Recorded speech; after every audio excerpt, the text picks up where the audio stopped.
HWear Plus is a Barrie company that pays it forward. We donate hundreds of masks to individuals and groups that cannot afford them. We also support the Barrie Food Bank.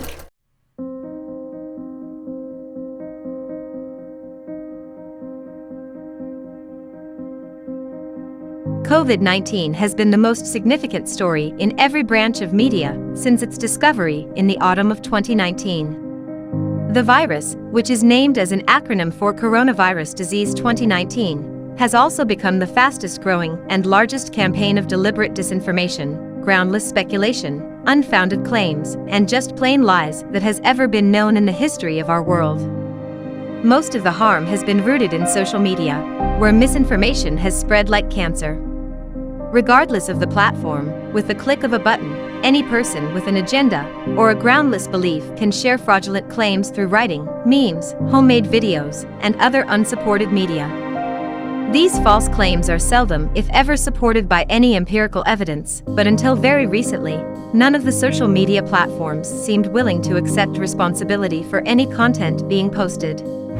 It is due to this ethical vacuum that 2020 also holds the distinction of being the year during which the highest number of fact-checking websites were both created and utilized.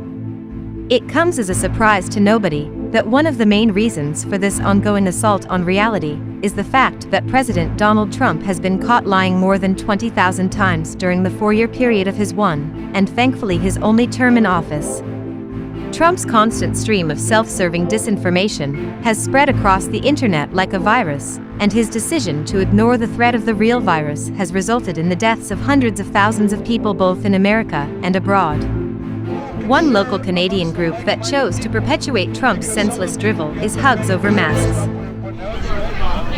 It's from Facebook. It says false information, checked by independent fact checkers. That's what it says.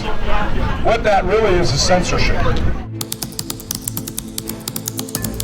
In Canada, censorship is defined as the suppression of speech, public communication, or other information on the basis that such material is considered objectionable or harmful. We live in a free country, supposedly, where freedom of speech is one of the charters of rights.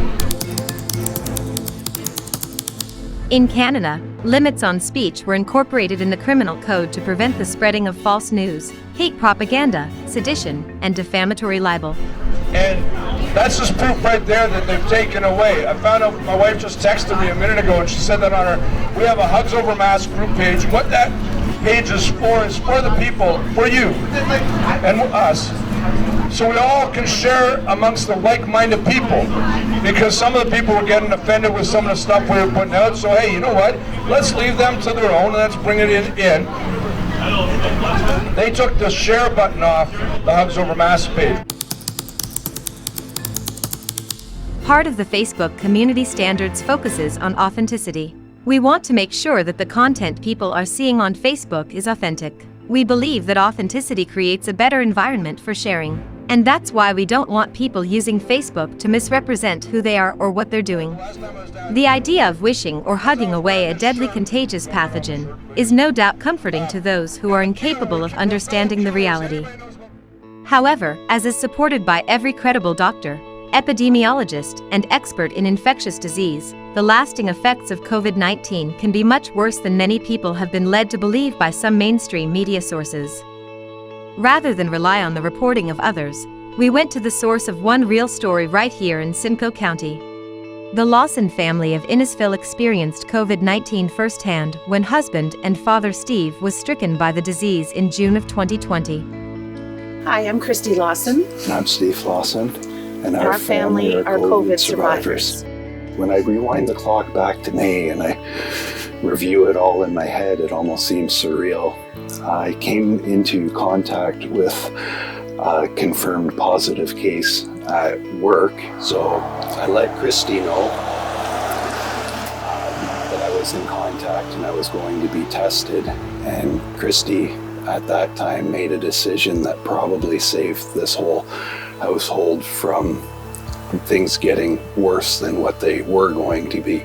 I made an actual, split-second decision where I decided that he needed to go probably to the trailer and stay there until, test results came back, etc.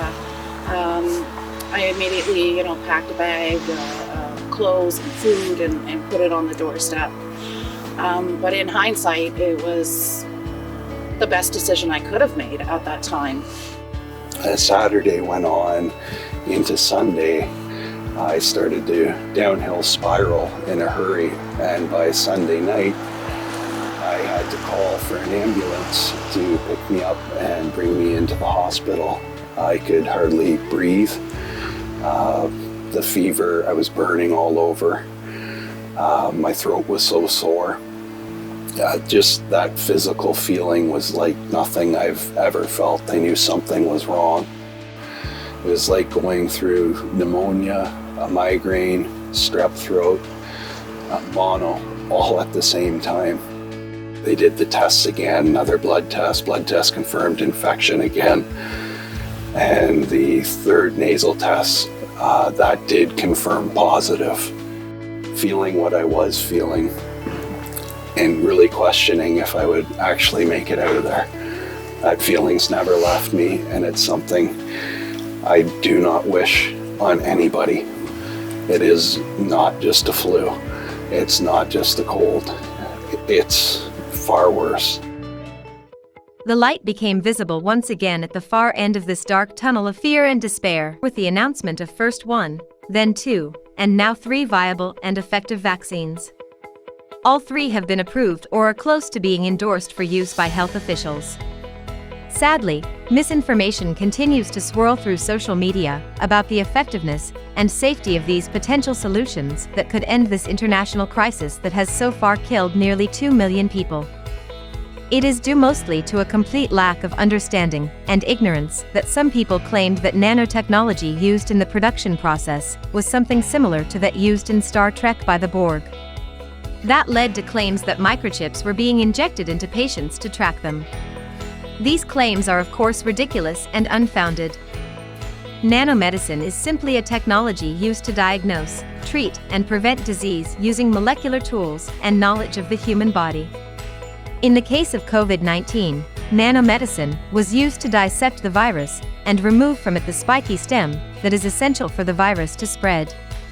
That stem, and not the entire virus, was then used to help the body generate defenses through a vaccine.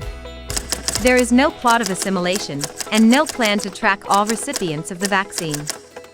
Reality once again counters these unfounded claims with simple facts and logic.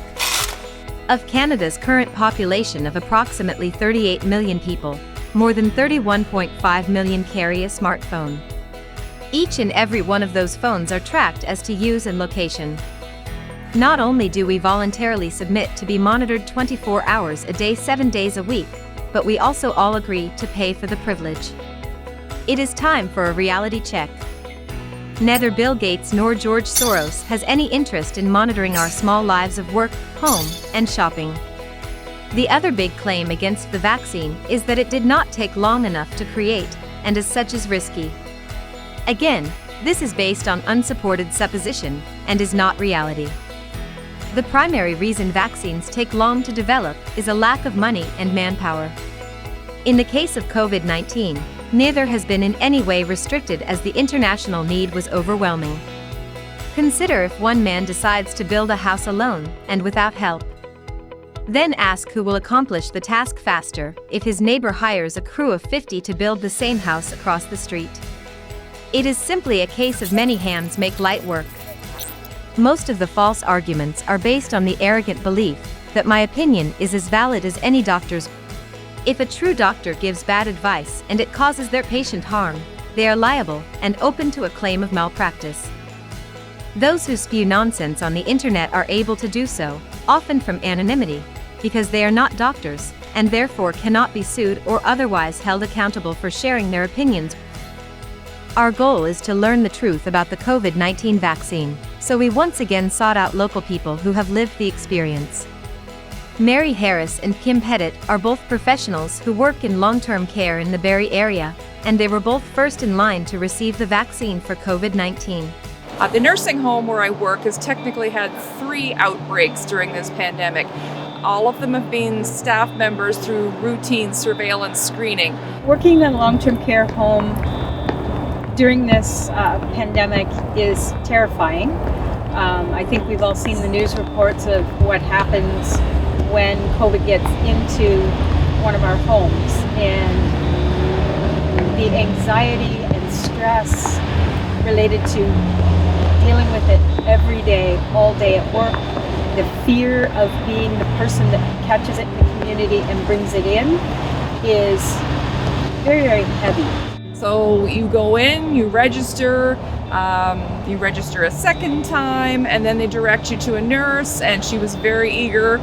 The needle itself was quite easy, didn't feel a thing. Afterwards, you're directed to an aftercare room, and you sit there for a little while. They give you a time that you can leave, and just before you leave, you sign up for your second dose.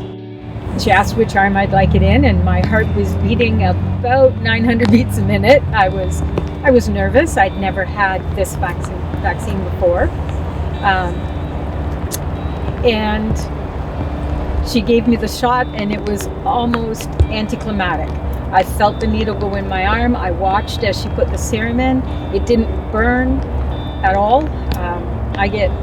The flu shot is more uncomfortable to get. I would just like to add that after having the vaccine, which was a very easily administered needle, quite pain-free, I didn't experience any side effects. For me, getting the shot means it's a step towards the end. It's like a big starting to be able to exhale after holding my breath for the past year, because I did not want to be the one to take it into the home.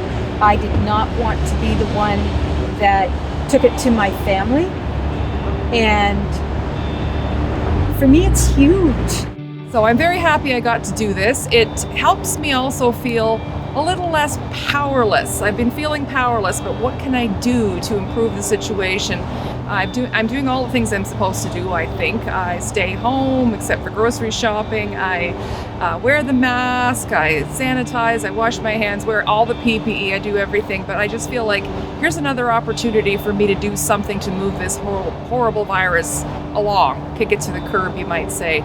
The other thing that getting the vaccines mean for me is to be able to hug my kids and my grandkids without the fear of COVID in between us. That to me is one of the major reasons that I got the shots. I don't want to take it to work, but even more so, I want to be with my family and not be a risk to them. People who are a little bit hesitant might want to give it a try. I don't feel any ill effects. My coworkers who are slowly coming on board voluntarily, they have not had any side effects that I know of either. And I would say the greatest effect they've had so far is that little bit of positivity. The fact that I've made one tiny step forward to possibly protecting everyone and possibly having a nice summer next year. I have not grown a third ear. I do not have extra appendages growing. I haven't grown a tail. I feel just like I did before, just a little more relaxed and relieved. At no other time in human history have we as a people had so much control over our own collective destiny. We must now decide as a society if we want to embrace reality or continue to foster fantasy. In doing so, we choose either a path of ongoing sorrow caused by ignorance, or alternatively a choice of freedom and good health made possible through science. Despite the exaggerated claims of some, we do not have the power to choose our reality. We do, however, have the ability to steer our futures toward a better, more social, and more pleasurable lifestyle. All we need to do is take responsibility, work together for a common good, and help each other through these trying times. I'd like to personally thank the staff at Soldiers Memorial in Aurelia, RVH in Barrie, and Sunnybrook in Toronto. You're amazing, and it just brings tears to my eyes to see everything that you've done, not only for me, but for so many like me. I'd like to thank my personal doctor, Dr. Poirier, my specialist, Dr. Taylor, as well. I'm so thankful to have you in my corner. My family, my friends, my employer, the support has been amazing, and that support it goes a long way. It helps me every day. And the person I would like to thank most is my wife, Christy, as she's really carried me through immensely.